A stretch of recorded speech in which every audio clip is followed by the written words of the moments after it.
Only 3 clubs in all of Europe have a better home record than Aston Villa Football Club. That's one of many tasty gingerbread-flavored morsels you'll learn on today's show. Presented by the Black Country serving but faithfully Villa supporting 24/7 services. Let's dissect Villa 1, Wolves 0.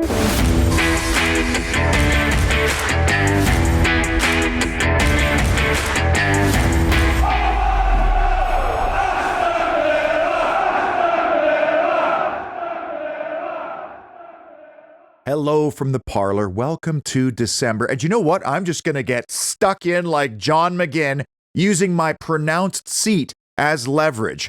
Big issue number 3, home sweet. Home. That's 8 straight wins at Villa Park in all competitions.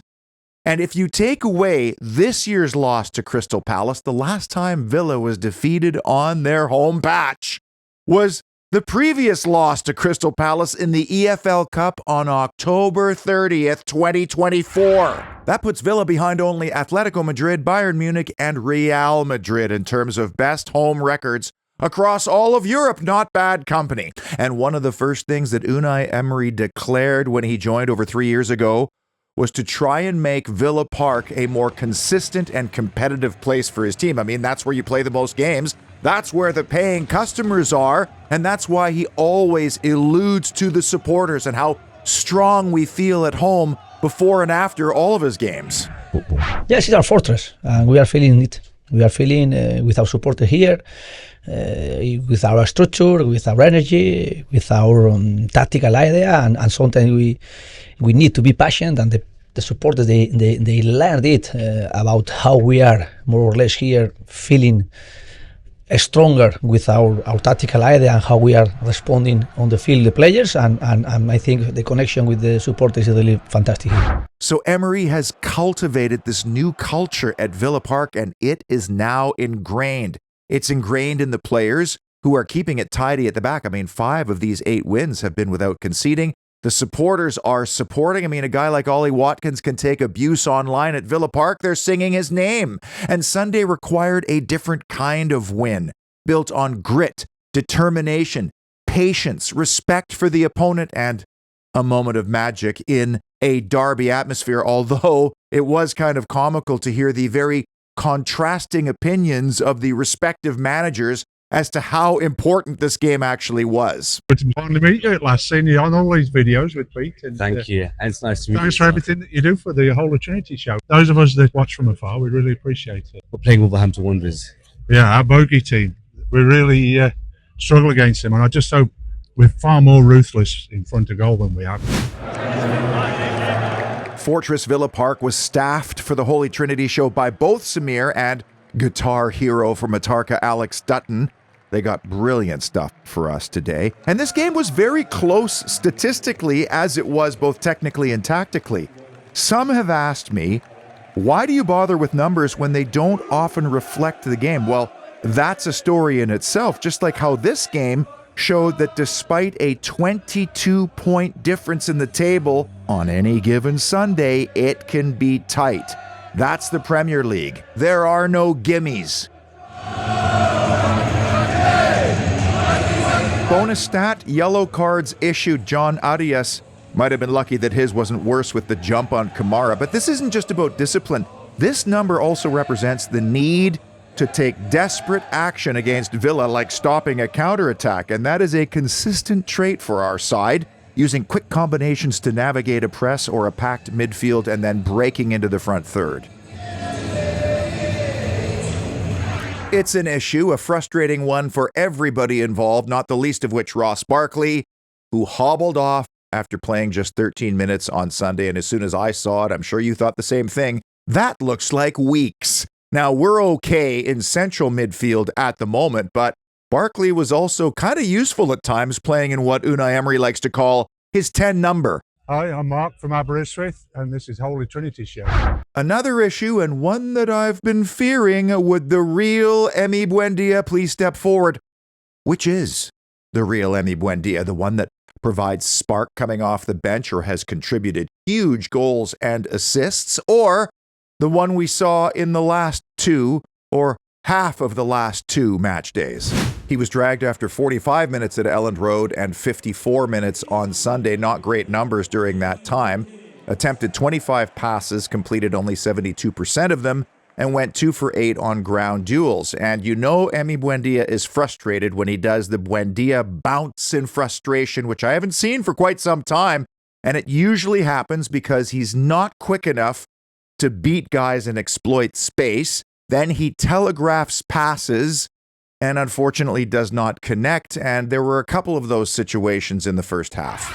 And the weird thing is that this is happening after his first Argentina call-up in quite some time and after a simply fantastic start to the season. And the problem for Buendia is Villa have several players in the squad that can play that role.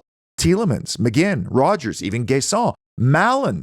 Harvey Elliott was probably identified specifically for filling in that role. I was speaking earlier about Aston Villa's incredible home form, matched only by 24/7 services. Their form at your home has been impressive. And of course, we're spending an awful lot more time at home these days and having company pop around for festive cheer. Well, decorating is one of the things that sets 24/7 services apart. Whether it's paint or paper or tile or flooring, all the fun stuff.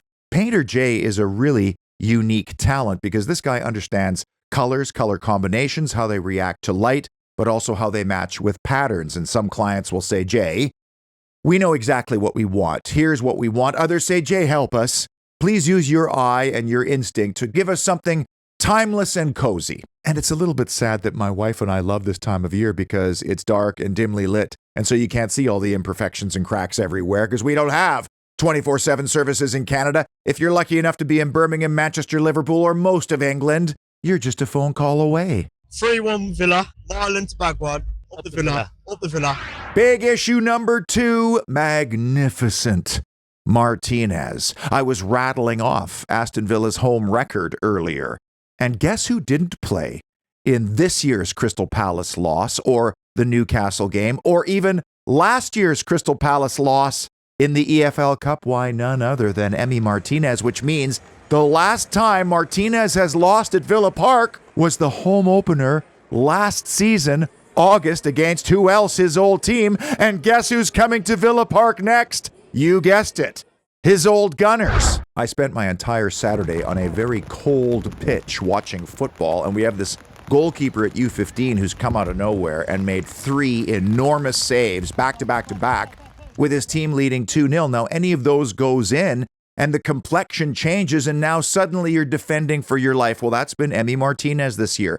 Not just big, difficult saves, but timely ones. Like, for example, the stroke of halftime. I mean, imagine from a corner you concede, and the mentality in Villa Park, not to mention the locker rooms at halftime, had Emi Martinez not managed to claw away another one from the shadow of his own crossbar in sensational fashion, and then swatting away the ball as it bounced down.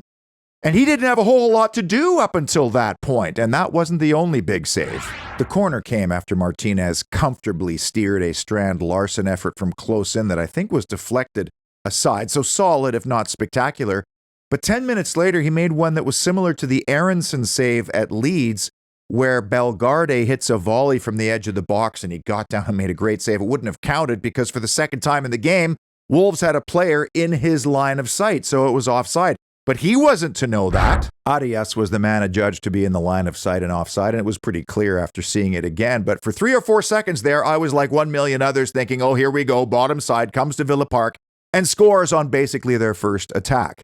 Now, the Bellegarde one, he had no idea again that it was going to be called offside, and it wouldn't have counted, but that still doesn't matter. It was a sensational save that gives him confidence. His teammates are thinking, nobody's getting past this guy. The opponents are going, what will it take for us to beat this 6'3" octopus? Could any of us have imagined how important Martinez would be in the month of November or October or throughout the season, given what went down in August? Some say he's a far more subdued character now. I mean, he's been stripped of his vice captaincy. You don't see him in Villa's media or Villa TV productions. I think the whole thing in August would have been a very humbling experience for him, and the only thing he can really control now is his own performances. And he is delivering in the lead up to a World Cup title defense. With our November, it started on the first day with a 2-0 loss at Liverpool, which unfortunately, Martinez had a big part in. But after that, we've won 5 games in a row.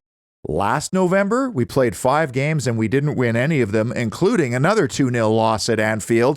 And that came in a stretch of 8 without a win. Say all you want about what happened at Old Trafford on the final day. That stretch was way more damaging to our Champions League ambitions. And then compare our November with that of the visitors on Sunday. They played 4 games this month without scoring a single goal or winning a game. And I said last time out, Rob Edwards has a big job ahead of him if he wants to become the first Premier League manager to keep a team in the league after earning only 2 points from their first 12, now 13 games. By the way, what happened to that Wolves virgin with the Villa relegation spreadsheet? Where is he now? With December now here, the countdown is officially on. We almost need like a Villa-related advent calendar with little doors to open every day. Today's might actually be a great gift idea for that Villa fan and your family. I promised that I would talk about Jim Walker's biography, which is a great read, and I had a wonderful chance to speak with him when I was over there last. Every penny from this book is going to dementia-related research. How unsurprisingly generous from Villa's legendary physio. I've put a link in the description of this video so you can get your copy. I think it's important. I think we're going to win it. I think it's going to be very nervy, though. It will be a goal not until beyond the 60th minute. And the number one big moment that defined Villa 1, Wolves 0, Booba's banger. What a moment this was, and none of Samir's Speaker's Corner predictions would have included a Boubacar Kamara worldy top corner shot from outside the box. And let's start there. We've played 13 Premier League games. That's Villa's 9th Premier League goal scored from outside the box. And so I ask again, is this intentional? Is this somehow an initiative identified by the coaching staff and the analysts in a way of trying to navigate low block or deeper lying teams? And I'm not saying that Wolves was a low block team on Sunday.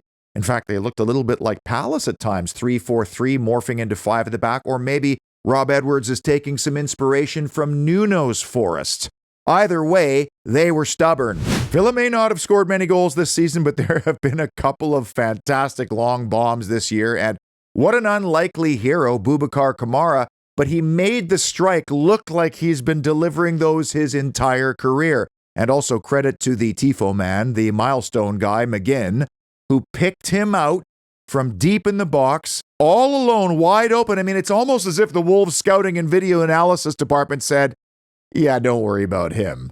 You could let him shoot from out there. It's as sweet and plumb and true a strike as you'll ever see, and the first touch sets up the option to have a go. Whether he was trying for the top corner or just trying to hit the target, only he will ever know. But in a game that was far more feisty and combative and close than any of us would have wanted, it was crying out for a moment of magic. And every goal is a miracle to me.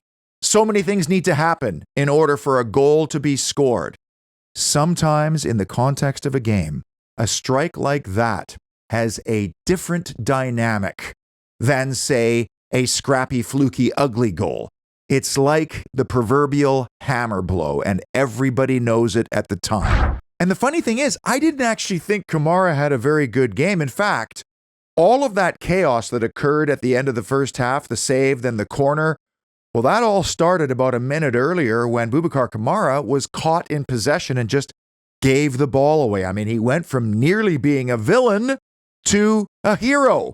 It's a funny old game, football. Maybe the best thing about Aston Villa Football Club right now is that collectively as a group, there is this core of players who understand the identity, the way, and what the manager wants, and they don't have to think about it. And that comes from just experience and continuity, a word we used a lot in the off-season.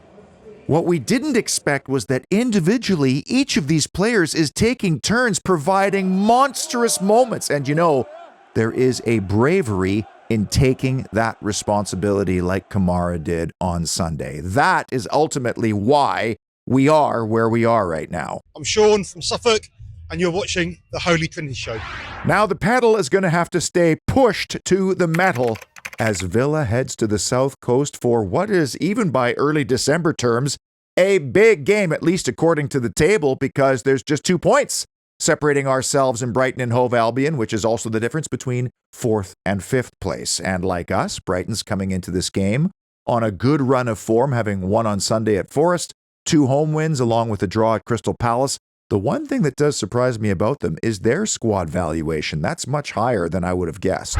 Manager Fabian Hürzeler will be keenly aware of Villa's recent record against his club. I mean, incredibly, since 2020, Villa has only lost once to Brighton, and that was the year before last, late in the season, that dodgy late penalty we conceded when we were limping across the line, quite literally. It's weird how well we've done at the Amex of late, though. Last year, tight game until Marcus Rashford opened the scoring, and then Asensio and Malen just blew it apart late. With Arsenal looming on Saturday, this feels like a huge week in the Champions League chase, and so rotation is going to be the big story. How much? How many?